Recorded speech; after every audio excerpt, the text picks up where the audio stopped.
Did you know that there's at least 4 different ways to play absolutely everything on the mandolin? Like this.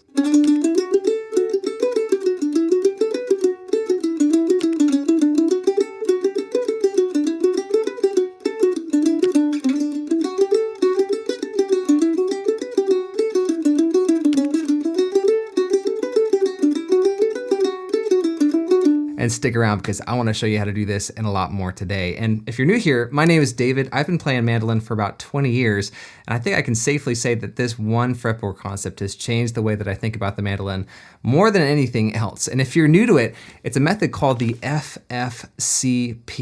Don't ask me why the C is lowercase, it just is. And that stands for the 4-finger close position method. It's something that's been really fleshed out by folks like Ted Eschliman in this book called Getting into Jazz Mandolin. Awesome resource, but hopefully you can already see there's tons of implications for this method for every style of music. And as that FFcP name suggests, when you don't use any open strings, there are these 4 unique shapes that arise on the fretboard, one to go along with each of your fretting fingers. And let's see how this works on a major scale to begin with. How about your D major scale? Starting with your D right here on the 7th fret of the G string. So if you start with your index finger here and play that major scale, this shape appears. You might have seen this one before because it's a really common scale shape on the mandolin. But what if we started on a different finger? How about your middle finger on the root now? Same exact notes, but a totally different shape now, just by starting with a different finger. Same thing with your ring finger now, check this out.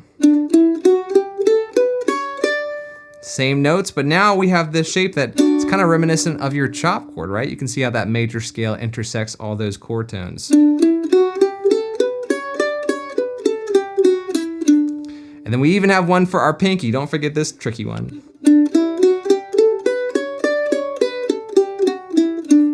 And the real beauty about these 4 shapes is that once you get used to them, you can move them anywhere on the fretboard, even starting on different strings to play whatever major scale that you want to.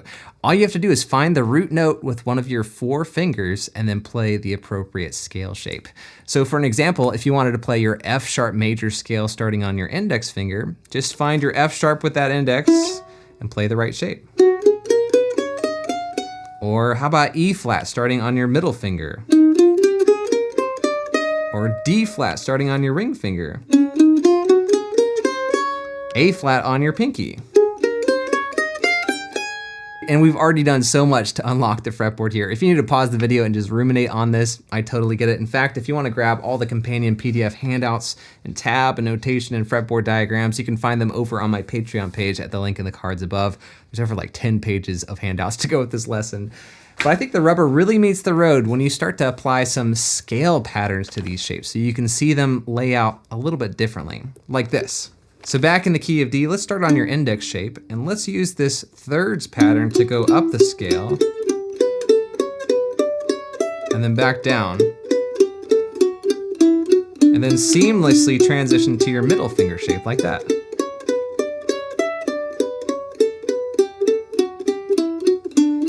And then to your ring finger shape.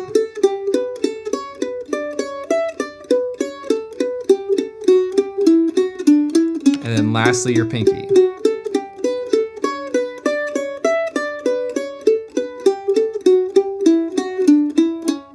Shake that out. I know that's challenging for your fretting hand, but once you do this for a while, it's kind of like weight training where it becomes way easier to hold down the strings up the neck and get the tone and sustain that you want. And it becomes even easier to play where we normally play with the open strings too. But these closed position shapes can feel a little confining at first because we're just playing in one octave to begin with. And it's not until you start to connect these shapes together that the fretboard really starts to light up. And let me show you what I mean. So back in the key of D with our index on the root, if you go up that scale and then realize at the top of that scale, now I have my pinky on the root. So why not just use my pinky shape to get a higher octave of that same scale? So now you have this really useful 2-octave major scale shape that you can also use for other keys as long as you start with the root on the G string.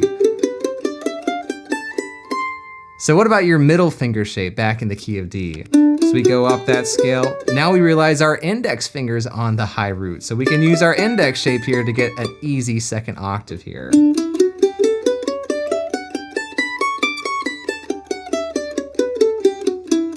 And then what about your ring finger? So starting with your ring finger on D. Now your middle finger is on the high root, but here's where things start to become a little less satisfying, because as you go up that middle finger shape, you realize, we can't get to that high root for a complete second octave without shifting. So it's kind of just a partial middle finger shape here.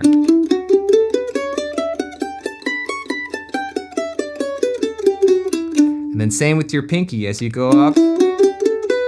Now your ring finger's on the high root, but we can only play the first 6 notes of that scale for your ring finger shape. So we just played pretty much every single note in the key of D from your 2nd fret all the way up to your 12th fret, which is a huge accomplishment if you've never done that before. But hopefully you can see there's implications for the FFcP method beyond just major scales too. Like what about arpeggios? So for your D major arpeggio, let's start with our index on the root. And then when we play those notes D, F sharp, and A, this shape arises. Very similar to your scale shape, we're just playing those select notes for your D major arpeggio out of this shape. Same idea if you play the same notes starting on your middle finger now. We get this arpeggio shape. And then for your ring finger, that one's nice, kind of, again, reminds us of a chop chord. And then we can also use our pinky too. That one's hard because we're not using our index finger at all. This starts to become even more useful when you start to see how these 4 arpeggio shapes connect together in different ways over a chord progression. So if we're still in the key of D and we're playing over a D, G, A, D progression, we can use the shapes like this for those corresponding chords. Starting with your index on the root, we can play our D arpeggio like this. And then within this position, to play our G arpeggio, we can reach up with our pinky to that G root and play our pinky shape. And then for our A chord, find our A root here on our index, play our index shape. And we can play all those arpeggios right here without having to shift.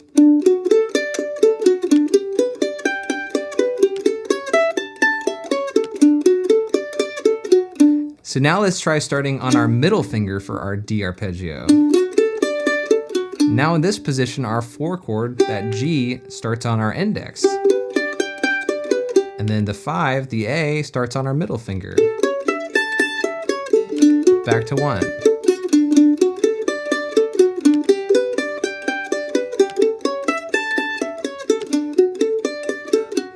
Now for your ring finger on the D, we have our ring finger arpeggio, and then for your 4 chord, now the G starts on our middle finger.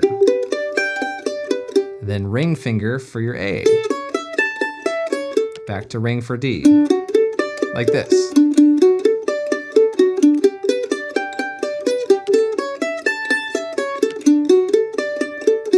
And lastly, starting on the pinky here, for your D chord, we have the pinky shape. Then your G chord starts on your ring finger now. And then pinky for your A. Back to D.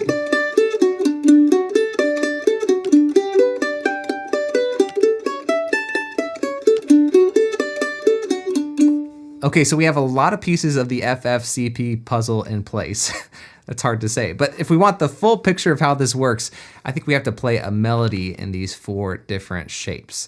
So I want to come back to what I did at the beginning of the video and show you how to play that Whiskey Before Breakfast tune 4 different ways. And if you don't know this tune already, it's a really good one. We have a full lesson on it right here on the channel if you want to check that out. And once you know it, let's start by seeing how this works in closed position with your index as the starting finger.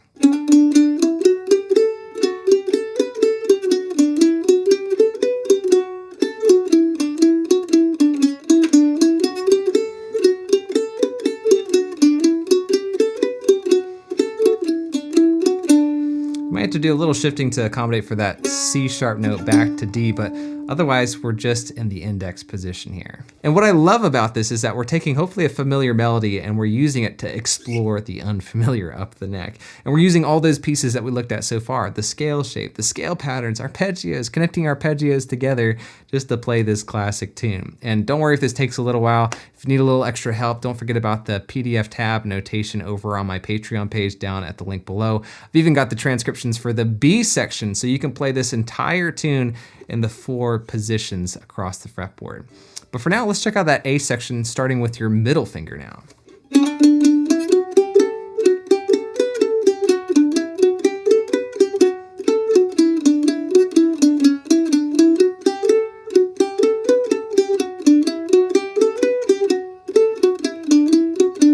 Now if we move down to our ring finger on the root, it might sound like this.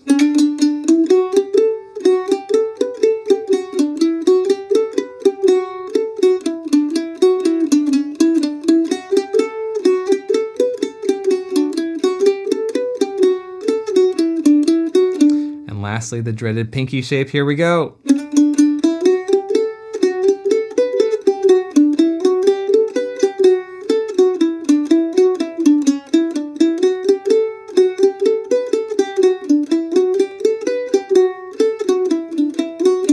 At first, I know it might seem like overkill to do this with all 4 shapes, because granted, most of us mandolin players, we rely on those index and ring finger shapes more than the other 2, just because they're a little bit more comfortable and familiar to us. But once you've spent time with all 4, once you've left no stone unturned on the fretboard, the fretboard just starts to light up in a different way, where no matter where you are, you don't feel lost because there are these 4 shapes nearby that you can utilize. But this is just the tip of the FFcP iceberg, right? Because this concept doesn't just apply to major scales or major arpeggios, but there's also 4 unique shapes for your minor scales and your minor arpeggios. You can even do this with the modes if you want to get into all that stuff. So I hope this is just the beginning of a new journey of discovery for your fretboard knowledge. And if you learned something here, please consider subscribing down below for more mandolin videos, and leave me a like and a comment. I would love to hear from you. And if you'd like to see another video on a similar topic, then check out this lesson I recently did on the pentatonic scale, where I show you how to play that 5-note scale up and down the neck using different shapes as well. So I think you might like it. I'll see you over in that one, and happy picking.